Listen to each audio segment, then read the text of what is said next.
Hello everyone, Silent here and welcome back to another Bedrock Edition tutorial. Today I'll be showing you how to build a very simple, really quick, advanced Trident killer in your Bedrock Edition worlds. If you've built one of these before, you know just how good they are, and if you haven't, then you are in for quite the surprise. A Trident killer is basically a fully automatic kill chamber that gets you the looting 3 effect on the mobs that are killed without the player having to do anything at all, and it also drops experience as well. A standard Trident killer will make you stand next to it to collect the experience. However, this design delivers the experience and the drops directly to the player without you having to do anything at all. So you can have an entire series of these at various different mob farms and they will all deliver experience directly to you. It is incredibly convenient and very nice for a ton of different applications. Trident killers also work for just about every mob farm in the game and they have so many uses. Despite the name Advanced, they are really easy to build and extremely cheap. There's basically no reason not to build these and attach it to your mob farm. If you've been a fan of the channel for a while, you might recognize my previous Advanced Trident killer, and this is actually the version 2. Trident killers don't necessarily rely on like a feature, so they do kind of break and change every few updates. So this is going to be our 3rd version of the Advanced Trident Killer. The reason why we need to make this one is nothing to do with the actual Trident Killer itself, but experience actually floats in water now, and if you want to automatically deliver the experience to the player, well, you gotta make some changes to make that happen. Overall, it's a pretty small little change, but this system is actually a lot better than the version 2. The version 2 uses a hopper minecart to collect the items, and then shoots that out using a dropper into your item streams. This version automatically drops all the items into the water streams, so it's never gonna get backed up no matter how many mobs you have in here. All the experience and items go directly into the same water stream, as you can see here. So it's significantly simpler, it's way easier to build, and it just works really well. In addition to that, we're also using an Impaling 5 Trident inside the build, so this is killing everything really quickly. As you can see, we're just dumping skeletons in here non-stop, and they are getting completely annihilated. There's always a little bit of confusion around Trident killers. This thing, it does not generate mobs. This is purely a kill chamber that you then hook up to an existing mob farm in your world. So if you've built yourself like a creeper farm, or a zombie, or a skeleton, or a spider farm, then you would build this as the kill chamber. This is purely to get rid of the mobs,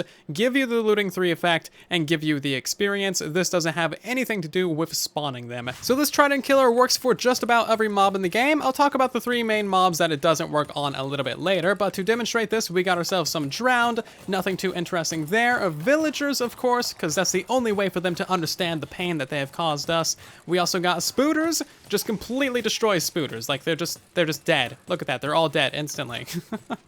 Really good for spiders. Works, of course, for creepers as well. Those guys aren't too interesting, though. Works for witches, of course. Works for spooky, scary skeletons, as we've demonstrated pretty thoroughly. And, of course, it works for baby zombies. This version is completely baby zombie proof. You'll never have any baby zombies, baby piglins, or baby drowns escape this build, since we're using a trapdoor right there, and they cannot fit underneath that trapdoor. So you should never see any mobs escape this build. Now, surprisingly, this does also work for Ravengers as well, so you can use this in your raid farms if you feel like it, and this is also a really good Ravenger killer as well. It kills Ravengers within 3 to 5 seconds, simply due to that Impaling 5. If we didn't use Impaling 5, it would take about 14 or so seconds, so that is why you definitely want to use the Impaling. That being said, this farm is not perfect, so this will not work on really small mobs. Anything shorter than a baby zombie, like a cave spider, a bunny, or like a silverfish, for example, that's just going to fit right underneath that trapdoor and go into your kill area.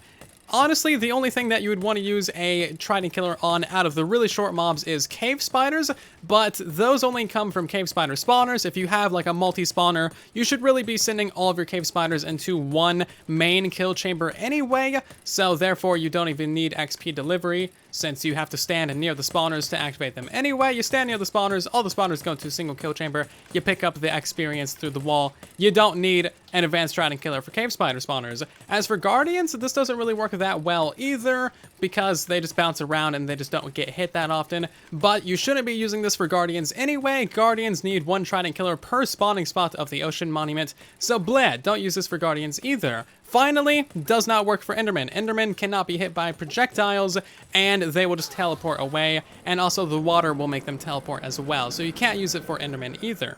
This tutorial is part of my advent calendar for December of 2020. Every single day in December, I'm releasing a brand new farm tutorial or redstone contraption for you guys to build in your worlds.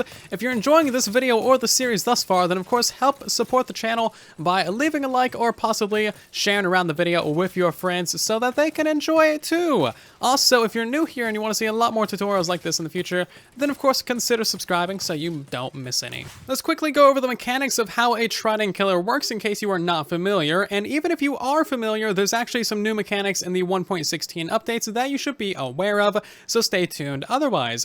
Anyway, the basics behind a Trident killer works is anytime a player throws a Trident, a piston can then move this Trident back and forth, and every time this Trident moves, it can then hit and damage another mob. So, of course, if you throw this at a skeleton, bam, it's gonna damage the skeleton. But if we throw this at a piston, and then make the piston move that, we can dump as many mobs in here as we like, and that will then damage the mobs as you can see there. And not only will it damage them, it will also drop experience from them. Another really nice bonus of a Trident killer is all you have to do is hold a looting sword, and that will automatically apply the looting effect to your Trident killer. So literally all you gotta do is hold it. Your Trident killer can be anywhere in the world, and then it will apply the looting effect to your skeletons or to whatever mobs it is killing. So as you can see, it is incredibly basic, and normally you would be able to set up like a million different ways of moving around the Trident using a piston. However, nowadays mobs can actually interact with the Trident and kind of nudge it to the side, so that's why we have to push the Trident around in a circle. There's not really many other ways around that are long-term reliable. And of course, you don't want these things to break because it's going to be full of a whole lot of very dangerous mobs that you don't want to mess with. You want your Trident killer to deal with that for you and never break, which is why we push them around in a circle. Now, another thing that you can do with Trident killers is enchant your Tridents with Impaling 5 or any level of Impaling. If you have water inside of your Trident killer, this will deal the impaling damage to your mobs, which will kill them so much faster. You'll still get the experience, you'll still get the eluding effect, and everything will just work a lot better. As you can see, one-hit kill. If we try and use this with a normal Trident, that is not going to be a one-hit kill. So let's go ahead and activate this real quick, put a skeleton in there. As you can see, it's 1, 2, 3, yeah, so it's literally like 3 times faster when using on skeletons, and in general it is so much faster to use an Impaling 5 Trident. So for today's tutorial, try and get yourself an Impaling 5 Trident. Any level of impaling will really help, but Impaling 5 is what you really want. If that wasn't good enough for you, Tridents can last forever inside of a Trident killer. You can use a Trident with next to no durability. This thing will only take damage when you actually throw it, but then it can kill an infinite number of mobs. It will never take a single bit of durability damage, and it will never despawn either. So getting a Trident might seem a little bit daunting when you're trying to build one of these, but you only need 1 Trident per Trident killer, and they last literally forever, so you can't go wrong with building one of these.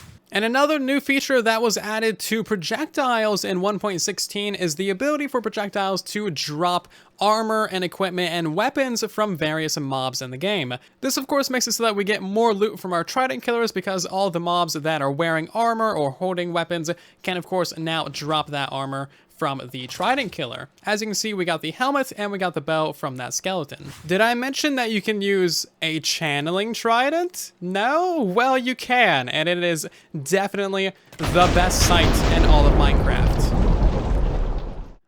One thing you should be very aware of if you play in a multiplayer world or a server is that Tridents are tied to the player who throws them. So if I go ahead and throw a Trident, it is going to be linked to me. I have to use a looting 3 sword for the mobs that this Trident kills to drop extra loot and drop experience. If I'm not online, it's not going to drop anything from the mobs, it's just going to be completely inert. If another player, say you, Bob, wants to come along and use this Trident, they they have to pick it up and then throw it themselves, and then they can hold a looting 3 sword, and then the Trident Killer will work perfectly fine for them. So if you're using this for a community farm, make sure you have some sort of access to your Trident Killer. That way you can go in there and switch out the Tridents whenever a new player wants to use it, or just have one dedicated person that just purely uses the farm all the time. That way they can get drops for everyone else. And let's hop into the tutorial, shall we? For your convenience, there's going to be a full materials listed down in the description of the video. That way you know exactly what you need to build this Trident Killer. You're going to need a 4 wide by 4 deep area, and this is going to be 4 blocks tall as well. Make sure you leave room for your water stream to deliver items and experience to wherever you AFK, and of course your storage system. If you're going to be using your Trident Killer for spiders, ravengers, or just mobs in general that really like to glitch through blocks, then you will want to have an additional ring of blocks all the way around the Trident Killer, so you need a 6x6 area. For example, Ravengers and Magma Cubes and all those guys, they can glitch through like 3 or 4 blocks, so make sure you really put an extra layer of blocks. We're going to get started with a 2x2 of a packed ice in the middle of our build area. You can use blue ice if you want to, and this just helps our experience and drops escape the kill chamber and go into the water stream. Go ahead and surround that with solid blocks, but leave this block out right here, as that's where all of your items will be going into your water stream. We now want to install 4 pistons in each of these locations right here, solid blocks between all of those, of course, and then we're going to go ahead and put the observers in. So observer right there, observer in this location, observer right there as well, and observer right there. Basically, the butts of the observer should be right above all the pistons, and then of course you want a solid block above each of the pistons as well. You now want to go ahead and place a dropper right here. This is just going to help keep your mobs in because it's a full block, and also it conducts the signal from the observer. This is where the location of our on and off switch is going to be going as well, so just place a lever right there. We now want a repeater right here on 2 ticks, another repeater right here on 2 ticks, and then a repeater right here on 1 tick as well. We need all of these timings to be rather precise, that way all of the experience and drops can escape the kill chamber and go into our water stream. We now want to go ahead and put in ourselves a trapdoor right here, right below that observer, and that is going to keep all of the baby zombies inside of your farm. To start your water stream, all you want to do is place in some packed ice or blue ice right here in this area, and this is going to go off in whatever direction you want your item and experience to go. I'm going to make this go straight by a couple blocks, and then of course you want to give this some walls as well, that way your water doesn't flood everywhere. Put in yourself a water source right beneath that trapdoor, and that is your water stream installed, of course. Now we need to go on the inside of the build and finally install our water for this build, so place in yourself a stair right there, waterlog that, and then we're going to waterlog this piston as well. Be aware that that's going to cause water to spill out the backside, so you want yourself a block right there to hold that in. Click on the piston with a water bucket, and now that is waterlogged as well. Having both of these waterlogged is going to help keep this area very wet. That way everything dies with the impaling effect, and all of your items go into your water stream, of course. Now's a great time to surround the entire rest of the build in solid blocks in case you're dealing with mobs that really like to glitch out, or if you're just having issues with them escaping in general. And now you want to cover up all of the redstone with a layer of solid blocks, again, to keep things inside of your Trident Killer and keep them from escaping. And now you want to build up the drop chute above your Trident Killer to actually guide mobs into your build. Connecting this up to the rest of your mob farm is going to be a varying process depending on what type of farm you're building and how it is built, so connecting it up is going to be kind of up to you. For the most part though, you'll likely just have water streams pushing your mobs directly into the Trident Killer. They'll fall down and then they will die, and then that'll be just about it. To activate the farm, all you need to do is grab yourself some Tridents. Ideally, you will use an impaling 5 Trident. If you can't afford that, or if you don't have one at the moment, just a plain old regular Trident will work fine. I'm going to throw in an impaling one though, and then of course we can unflick the lever, and that will activate our build. As you can see, this is going to push around the Trident. It's going to stay very watery and wet in there, and that's basically exactly what you want. If we spawn in some mobs real quick to test this out, as you can see, they are going to get decimated by the Trident. Now keep in mind, some of your items and some of your experience may circle around a couple of times before it actually escapes the build. What it needs to do is get enough momentum to actually go underneath that trapdoor, but eventually everything will get outside of your Trident killer and go into your water streams, as you can see from the last batch of skeletons. Of course, whenever you turn off the build, that is going to flush everything out as well, so you never need to worry about losing items or experience from your farm. If you would like to know how to collect items out of your water stream and then automatically sort them, you can check out my previous tutorial all about item sorters and item filters. In that video, I explain a bunch of different builds for item sorters and show you exactly how to build them in your worlds and hook them up to one another, and basically just everything you need to sort items in various different ways. If you have any questions, comments, or concerns about today's Bedrock Edition tutorial, then of course let me know in the comment section down below. I'm always trying to help you guys out as best as I possibly can. And of course, if you did enjoy today's video, then make sure to leave a like, as it significantly helps out the video and the channel a ton. If you are new here, then maybe consider subscribing so you don't miss more tutorials like this on the channel in the future. And otherwise, I'll see you guys down in the comment section and in the next one. Thank you so much for watching, and then there was silence.